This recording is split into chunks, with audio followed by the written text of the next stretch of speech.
There's a lot of talk about models of disability and migrating from one model to the other in disability, and usually people use the language of paradigm shift.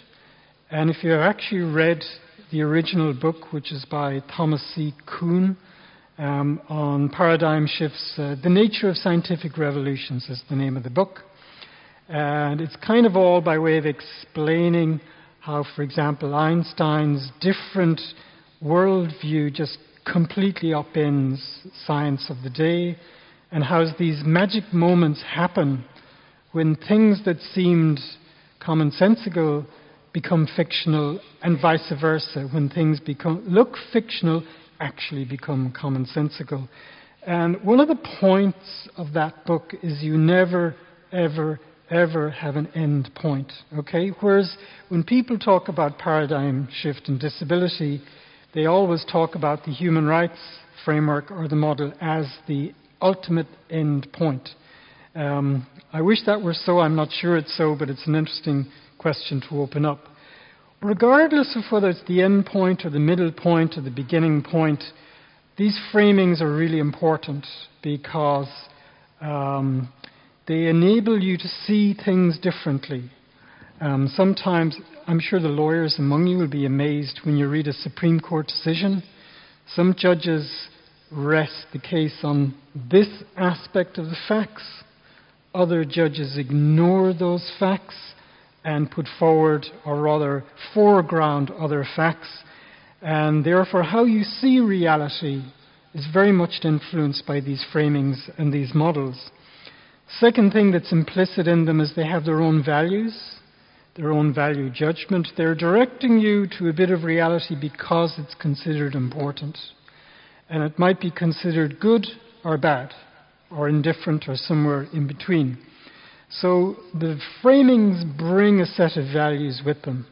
You don't necessarily have to subscribe to those values, but once the framings shift, the high ground shifts, and everybody starts arguing where the new high ground is.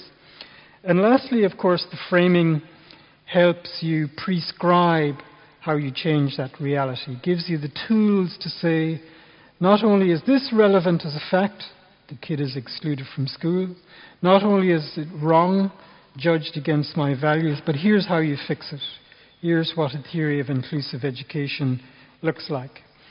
And we give you, hopefully it's up on the Blackboard, is it Blackboard site you have, Dropbox site you have? Traustadoter's article on the different theories of equality and how the disability theory exemplifies what she calls a multi-dimensional disadvantage theory of equality and disability. Now, Sandra Fredman in Oxford calls this a transformative theory of equality, and Teresia Degener, who is now the chair of the UN committee, calls it an inclusive theory of equality.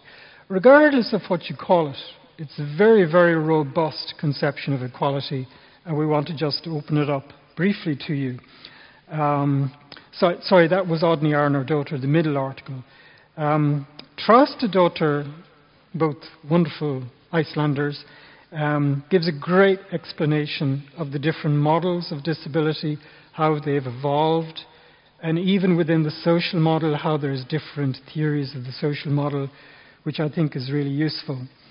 Teresia Degener also last year produced a fascinating paper detailing 6 ways in which she thinks the human rights model is different to the social model, how it nevertheless builds on the social model and takes it as a key departure point, but nevertheless adds certain new distinctive features to it. And I was talking with Anna earlier on, and she doesn't completely agree with Anna, but it's good to get it out there nonetheless.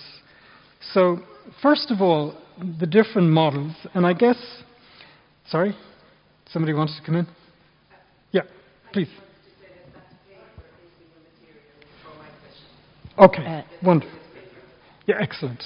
Jag upprepar bara att det finns i Dropboxen för den som inte hör. Which one, the Traustadotter paper? Degener's paper. Okay, the more recent paper by Tricia Degener is in your Dropbox. But I will tell you, in brief at least, the 6 ways that she thinks the human rights model is different to the social model. One of the misconceptions about the medical model, and I'll keep my comments very short because Anna is going to comment on it in detail, is that it's not really primarily about medical practice, right? The way in which the medical profession objectifies people with disabilities, the way in which the individual is not seen as a moral agent and a key decider for his or her own fate. You might say that's bad enough in medicine, but the problem was never really medicine. The problem was the way in which public policy makers took that medical perspective and applied it right across the board, whether it's in employment or education or any other aspect of life. So as Tricia Degener says, the problem with the medical model is it problematizes the person. And therefore, notions of fixing or curing or ameliorating the person fits there. Okay? The social model, as it were, tried to resituate where the problem is. People are not problems, they have rights.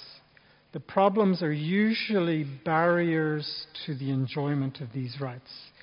Therefore, the social model should be refocusing on these barriers, deproblematizing the person, and problematizing these accumulated barriers that people have to face in their own lives. Now, you can take it even further and say that disability actually doesn't exist, that it's completely a label that becomes attached. And the problem with labels is what the Americans call spoilt identity. You begin to internalize the label, you begin to believe the label, and you begin to, as it were, self-censor yourself in what your expectations are for your own life. That's really all I'll say about it. You've different variations of it. The British, basically starting in Leeds, the Scandinavian, and the American civil rights model that kind of overlaps with the social model. So here's the important thing. If you're shifting the problematic from the person to all of these barriers, then what you're reaching for is a theory of equality to dissolve those barriers and to ensure that you have an equal opportunity to participate with all others. So that's why people say the social model in particular gives rise to the dominance of equality thinking in the field of disability. And of course, the human rights model takes that seriously, but develops it, adds certain distinguishing features, as Tricia Degener points out in her paper. Okay, what theory of equality?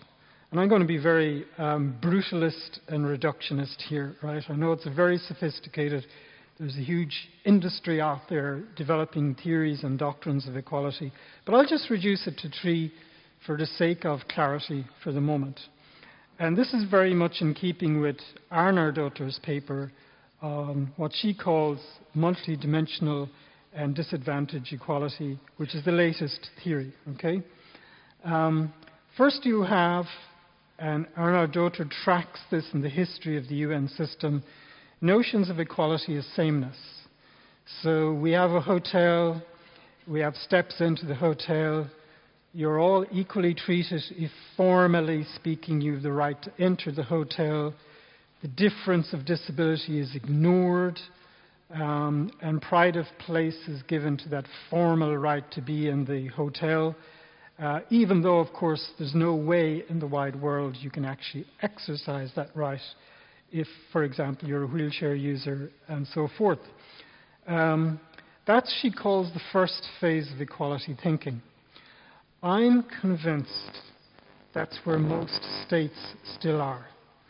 In terms of policy, it may be much more advanced, but in terms of law, that's where most states are, and I'll explain that momentarily. Then you have the theory really coming from the 1990s, the early 1990s, of acknowledging difference and positively accommodating difference.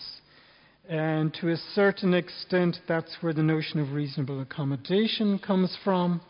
And I'll spell that out a little bit further when we look at progressive achievement in the last half of this hour. So the switch is one from ignoring difference to one that takes account of difference, at least at the edges in law, and crafts some mini positive obligations to positively accommodate that difference through a doctrine of reasonable accommodation. And there you have George Bush. Oh, I haven't moved on. Sorry. My fault. There you have George Bush, number 1, signing into law the Americans with Disabilities Act. The last theory, the one that's best exemplified by the Disability Treaty according to Arnar Dotter, and by the way, she says it offers insights for the other treaties as well, and perhaps different interpretive tools for the other treaty monitoring bodies. They're a bit slow in catching up, but some of them are, is what she calls the multidimensional disadvantage theory of equality. Disadvantage in the sense that it doesn't just take a snapshot view of where the person is at in their lives, how they present at the moment they appear in court, but their life history and how several different disadvantages have accumulated to actually amount to large barriers towards inclusion and equality and so forth.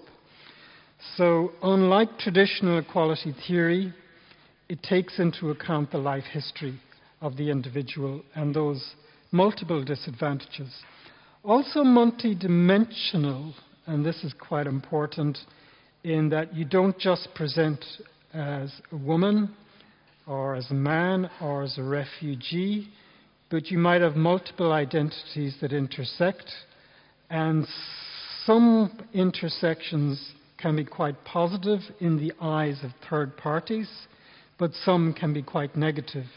In other words, what's brought into the frame or into the picture is all of the disadvantages that can accrue and multiply from these different identities that people have.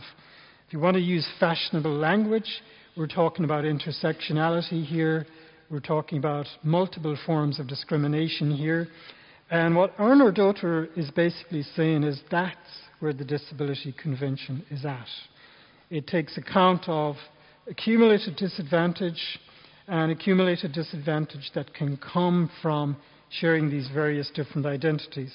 And I mentioned Article 6 and 7 on gender and children with disabilities, but you can see others as well, other statuses becoming important in compounding your difficulties.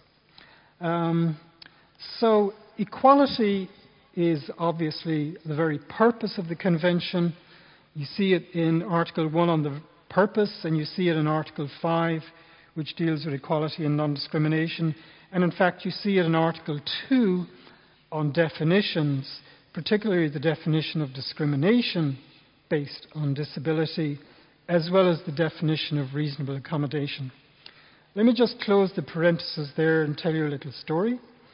One of the background fears of states, this is the state here on this side of the room, is that they don't want to validate too much economic, social and cultural rights. They don't want the tail to wag the dog. They want to preserve as much as they can allocational discretion to spend this part of the budget on that, that part of the budget on the other things.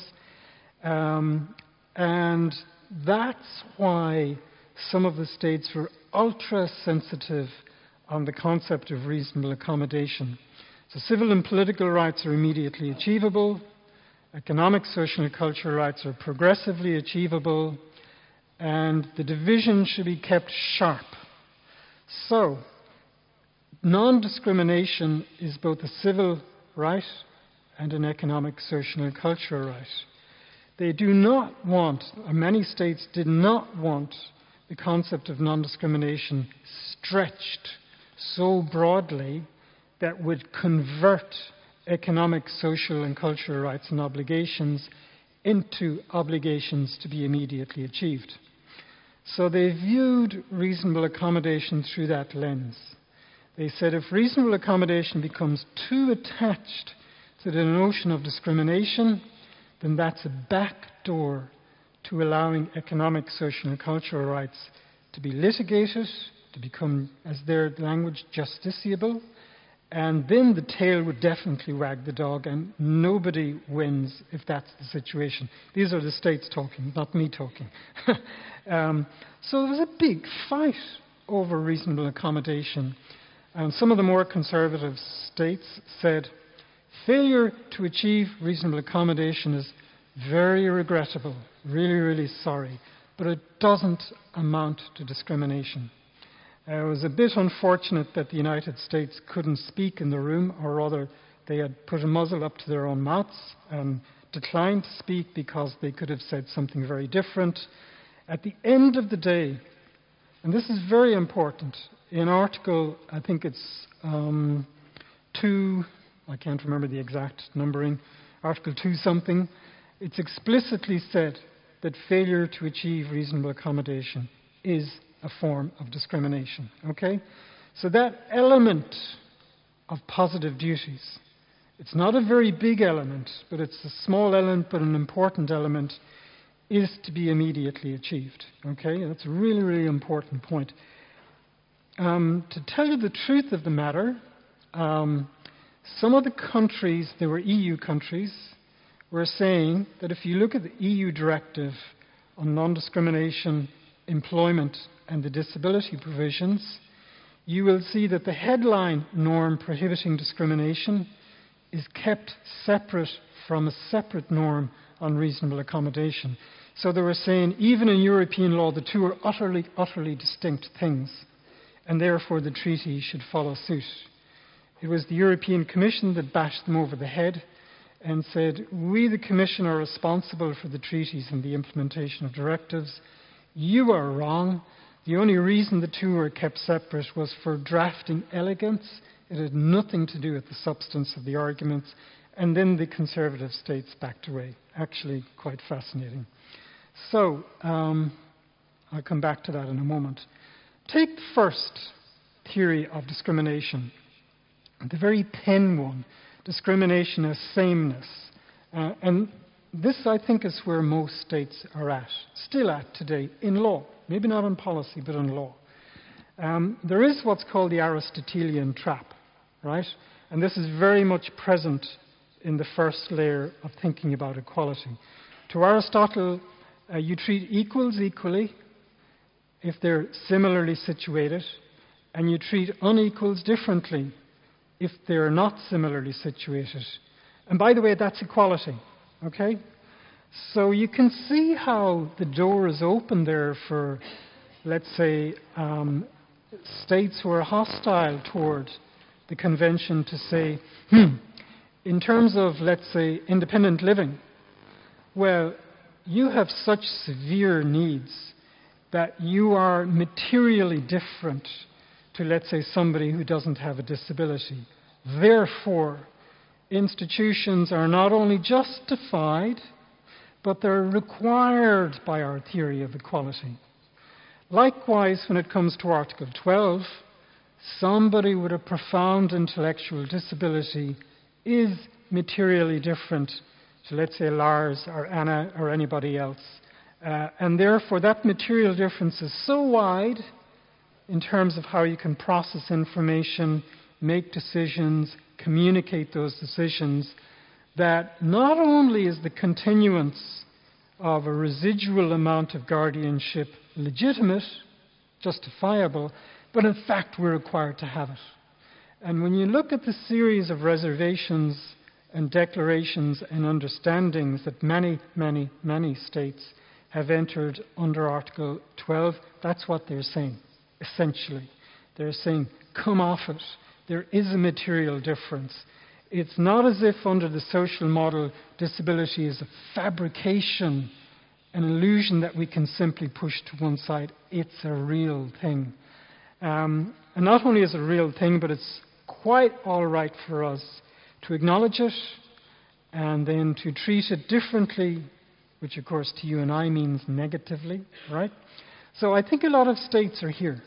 This is the way they're naturally inclined to think. This is the way they have thought for decades. And the convention, as of yet, hasn't necessarily moved a lot of them to the other side, okay? Okay, and I will finish on this part of the hour by just intimating how Teresa Degener thinks that the Disability Convention goes far beyond social model and far beyond this very thin theory of equality. Okay, she says the human rights moves beyond the social model to provide signposts for reform and change. It's not quite fair to the social model, because the social model also adopts an equality theory that doesn't just help you critique how people are treated, but also help put together equal opportunity models for change into the future. Anyhow, that's what Teresa says. She says a second point of distinction, move on. Second point of distinction is the human rights model says while the social model supports the anti-discrimination policy and civil rights reform, the human rights model is more comprehensive in that it encompasses both sets of rights, civil and political, economic, social and cultural. Again, I'm not sure how fair this is to the social model, because particularly when you look at the British version of the social model, it's really about social engineering and social change. Maybe the emphasis is one of degree, that the human rights model more fulsomely embraces economic, social and cultural rights, although again with the caveat that where things are progressively achieved, that's the maximum obligation that you can expect even under the CRPD convention. Third point of distinction, she says, is that, this is interesting, an honest acknowledgement of difference and sometimes the pain associated with impairment. The Tom Shakespeare criticism of the social model is that it didn't take seriously the reality of disability. It took the notion of social construction too literally to actually efface or wipe out the lived experience of people with disabilities. Anyhow, she points to that. And she also says a fourth point of distinction, which I think is true, that the human rights model creates more space for intersectionality, more space for multiple identities, and not just a single identity focus. Of course, one of the problems, though, with the Disability Convention, it's a problem to me, it's not a problem to a lot of people in civil society. One of the problems to me is the disability groups feel that the Disability Treaty belongs to them. It's their property, so to speak. I think that's held back a lot of change because it doesn't belong to anybody. If anything, it's the latest essay on a theory of equality that happens to apply to disability, but it belongs to everybody. The theory of equality belongs to everybody. Everybody has a stake in making the treaty work. And what therefore that points to is building alliances with other groups to try and make it a reality. Maybe it's a wholly natural instinct because for so long you've been left out in the cold, but I'm not sure long term it's a very wise strategy to take into the future. Fifth point of distinction is that, and this is controversial, especially for somebody coming from Germany, right? She says that although the social model puts into isolation or limbo the idea of prevention, the Disability Convention can actually somehow or other accommodate that. Very interesting perspective. Of course, during the drafting of the treaty, Many civil society groups said, no way does prevention enter into this equation. It's not about the old agenda of prevention and rehabilitation. It's about a theory of equality, a very robust theory of equality that applies. And also, she says, the human rights model offers a roadmap for change in terms of poverty alleviation. And I think there's a very interesting bridge, somebody mentioned it yesterday, between the UN Sustainable Development Goals and the UN CRPD. If I were a betting man, I would say that where Sweden has come from historically has been social development and social change, not human rights. Where the international community is coming from now is human rights, and then using social development to, as it were, augment human rights. So I think there's a fascinating cultural change going on in Sweden. How do you somehow or other meet at the midpoint whereby the human rights are considered primary and the social development is to be critiqued and to be retained if deemed useful to advancing the human rights, but then modified if not, and changed if not. So one of the interesting things to me is that when it comes to Article 12 and Article 19, and indeed many other provisions in the Convention, this seemingly academic stuff becomes very real. Which part of Article 12, which part of Article 19 is to be achieved immediately? Do we take into account decades upon decades upon decades of disadvantage, particularly in terms of institutionalization and taking the voice of people with disabilities away? And by the way, you don't need guardianship to do that. All you need is for cultural practices to grow and cement into place whereby you don't legally take somebody's right away, but you still treat them as an object and you still make those key decisions for them, and you don't even experience what we call cognitive dissonance. You don't even experience a sense of contradiction in doing that. That's one reason why Article 8 on capacity raising is so important. So Article 12 and Article 9, I'm just bringing them out as flashpoints because I think they exemplify a lot of other tensions within the Convention. What theory of equality, how fast or how slow, does the theory of equality you use in the Convention transform our traditional approach to rights that are immediately achievable and rights that can be progressively achieved over time? So remember I told you the Convention speaks with a forked tongue. On the one hand, it blends economic, social and cultural rights with civil rights. And it uses an overarching theory of equality and non-discrimination. That would kind you incline to the view that everything that can be labelled under the heading of a civil right, no matter how it presents, is to be immediately achieved. That's essentially what these two tables here are going to be saying. Whereas you can say, no, we've insisted on the distinction between civil and political rights and economic, social and cultural rights in Article 4.2, I believe it is, and that's the backstop, right?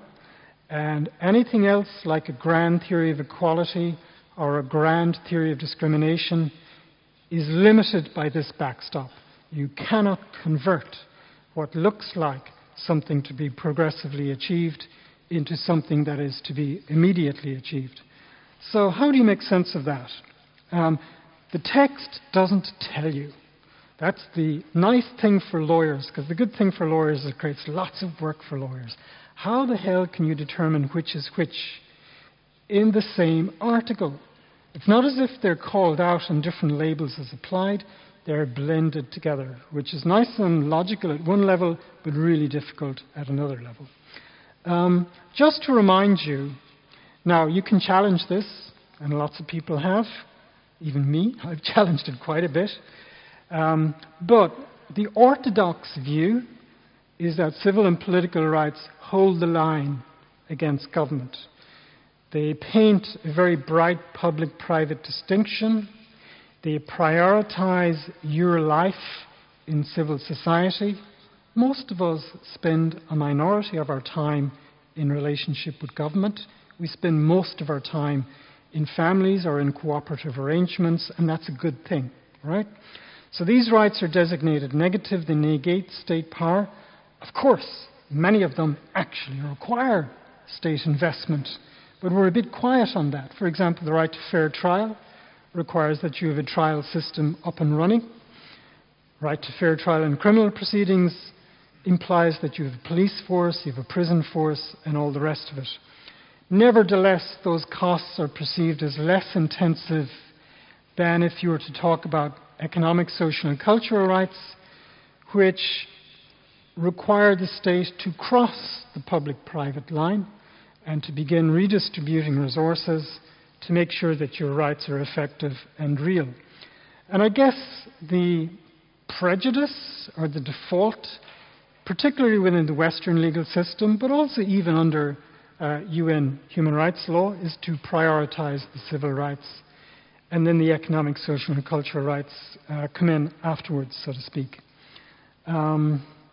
Okay, so there is an interesting continuum. I just open it up for you in terms of weak obligations and very strong or robust obligations. The orthodox civil and political rights are to be immediately achieved, but don't generally engage a lot of state resources. Okay? They can engage some, but not as intensively as some of the others. Working up from that, which is like negative to neutral as an obligation, you also now, as part of the non-discrimination norm, have a positive obligation of reasonable accommodation, right? But don't make too much out of that. You can't force that to do a lot of the heavy lifting of the structural change that's required. There might be some structural outcomes from adhering to reasonable accommodation and non-discrimination. For example, if employers learn that they can't engage in what we call fishing expeditions to do genetic tests on future employees, and let's say the Saab company gets hammered with a fine of 100,000 euros or whatever kroner, then other companies might sit up and say, hey, we shouldn't do that too. But that would be an accidental structural change. It's not part of the DNA of the concept of reasonable accommodation. It's not designed to do that. It's kind of like a mini positive obligation tailored to the individual, not necessarily giving rise to structural change out there. Also, within most human rights treaties and indeed most domestic non-discrimination law, permission is created for positive action measures. Now, very important distinction here. If they wish to engage in positive action measures, they're given latitude to do so within certain boundaries, but they're not required to do so. So if a lot of the positive action measures in Sweden today were rolled back, these tables, not these tables, could make the argument that, well, it was optional anyhow. We didn't really have to do it. And if we want to roll it back, well and good. Okay? What are the outer limits? I think if you engage in positive action measures, there are some positive action measures you should not be allowed to engage in.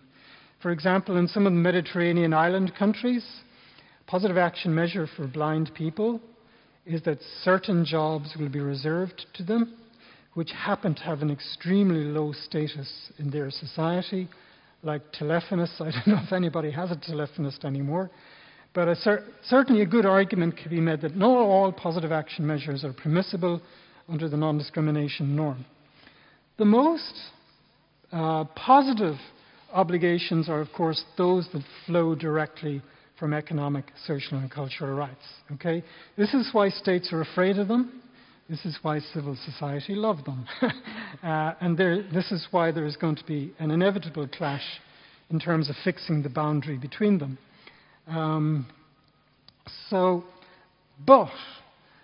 It's not as if they are to be immediately achieved. They can be progressively achieved. And what does that mean, and whether it's an advantage or a disadvantage? has to be discussed almost article by article. Beyond this, the next most robust series of obligations, and I'm using language very loosely here because they're not legal obligations, is the UN Sustainable Development Goals. That's where you're really digging into structural change. All of our states have signed up to this.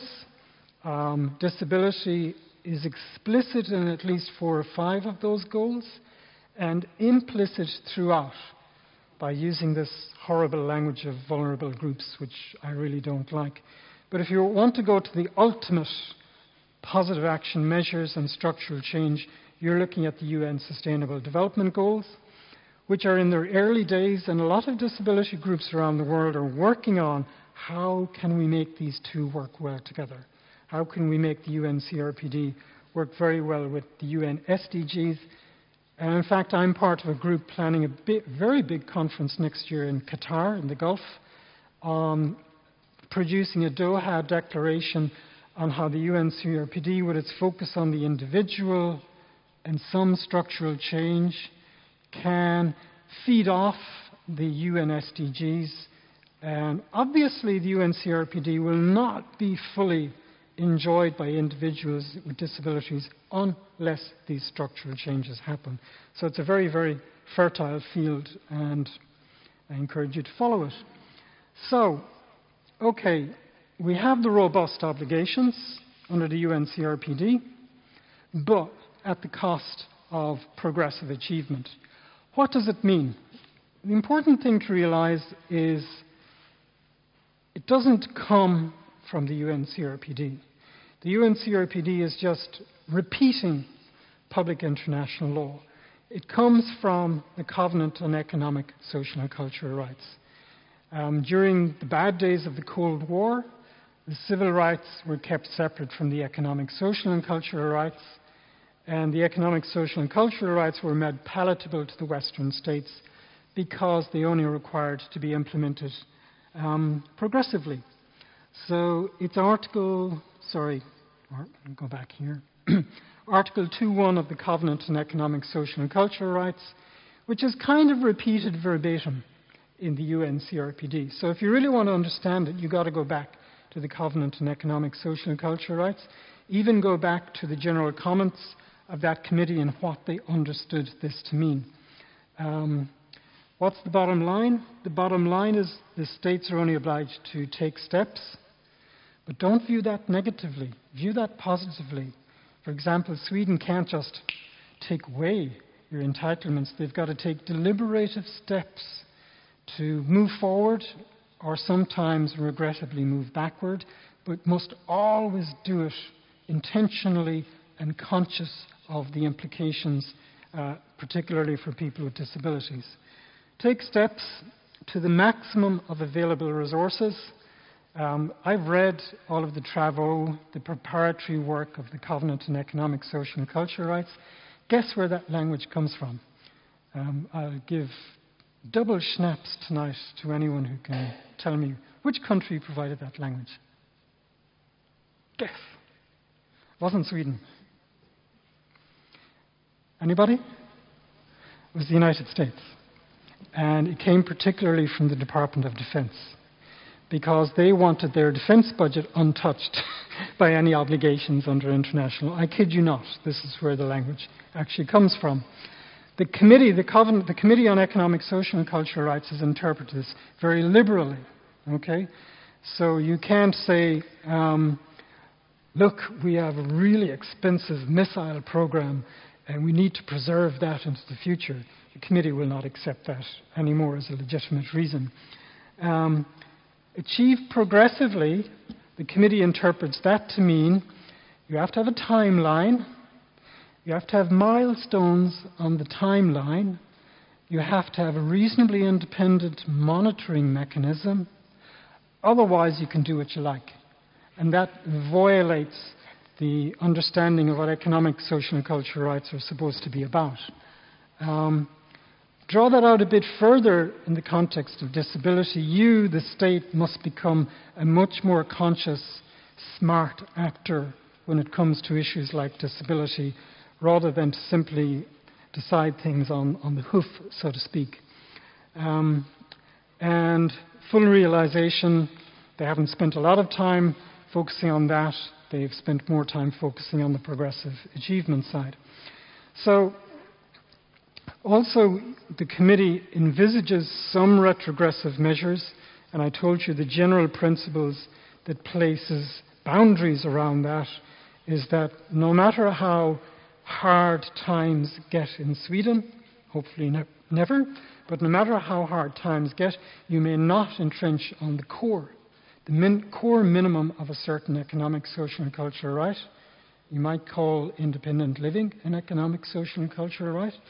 And even when you do cut back, the process by which you cut back should be open, transparent, taking fully and openly into account how people are going to be hurt by this and any mitigation measures that you put in place.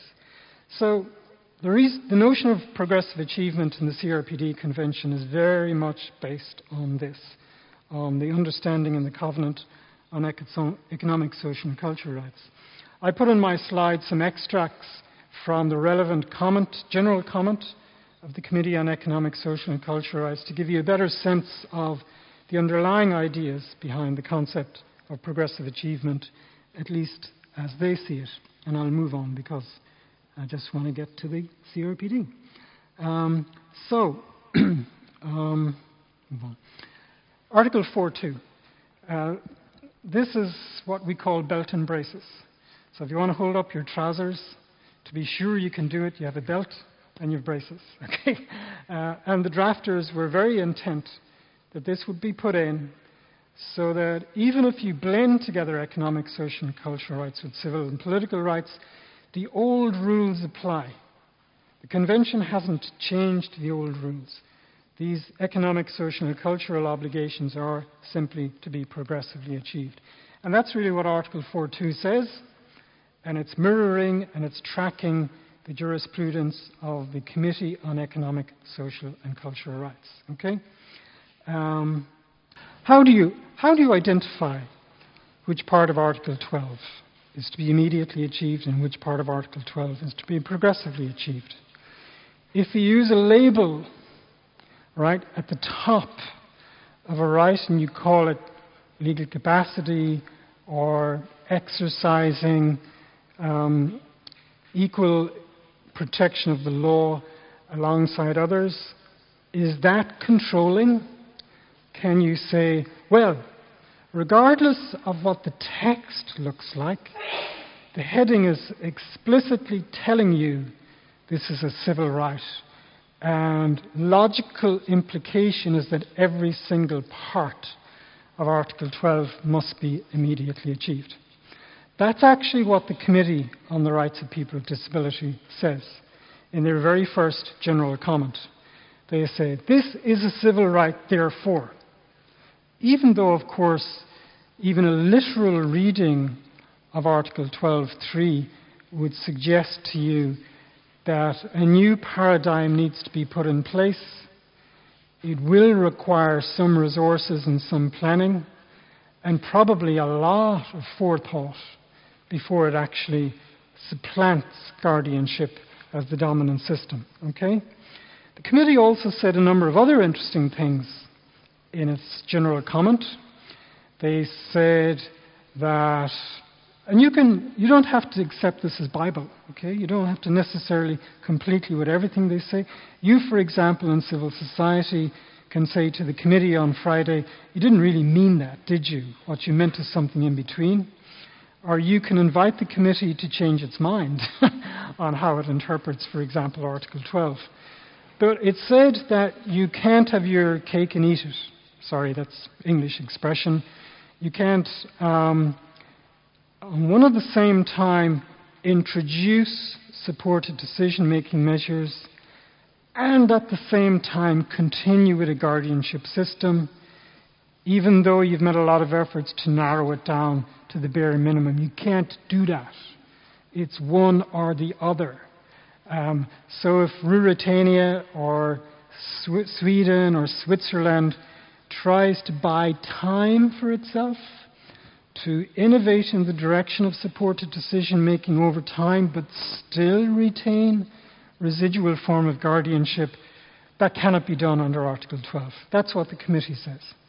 Another interesting thing the committee says in General Comment 1, which is on your, I keep getting it mixed up, Blackboard or Dropbox website, is they say, stop thinking of legal capacity in terms of mental capacity. What they're saying to states is, you know your habit of thinking that if a person lacks mental capacity, therefore they will not be able to exercise legal capacity. That's outdated thinking. That you might have certain mental deficiencies. There are ways of taking care of that and supporting you, but that should by no stretch of the imagination lead to even an implication that you lack legal capacity. In other words, what the committee is saying, legal capacity is universal. It doesn't depend on the difference of disability. Remember, I told you this is not the way states think.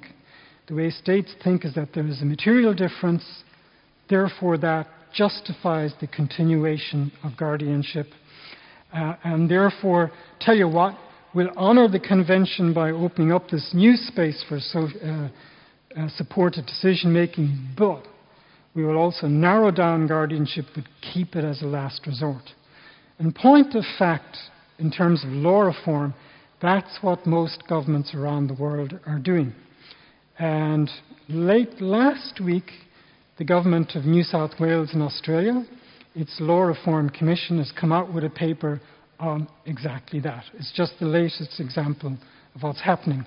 So the committee, and you, I suppose, will be championing the committee, is kind of way ahead of state practice on Article 12 and maybe even on Article 19. And in as much as states see themselves differing from the jurisprudence coming out of the committee, they're entering reservations. They're entering declarations to try and, as it were, preserve their legal space to continue with guardianship into the future. Okay, so that's why it's so interesting to look at Article 12. You will, I'm sure the convention is up there on the website as well, but Article 12.3 contains the paradigm shift, contains the essence of the shift from substituted decision-making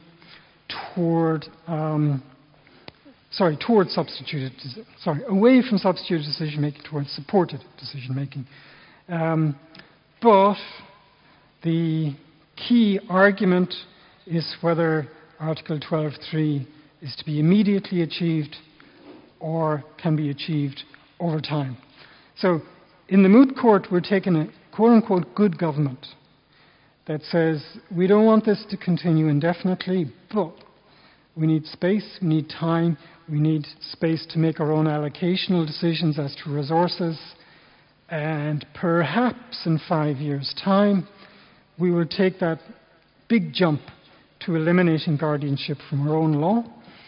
And paradigm shift now says, no way, Jose, that Article 12 is a civil right that colours everything in Article 12. And even those things in Article 12 that look like economic, social and cultural rights have suddenly now been converted into obligations that are to be immediately achieved. This is what the committee is saying, and therefore your law reform violates the convention. That's the essence of the moot court exercise.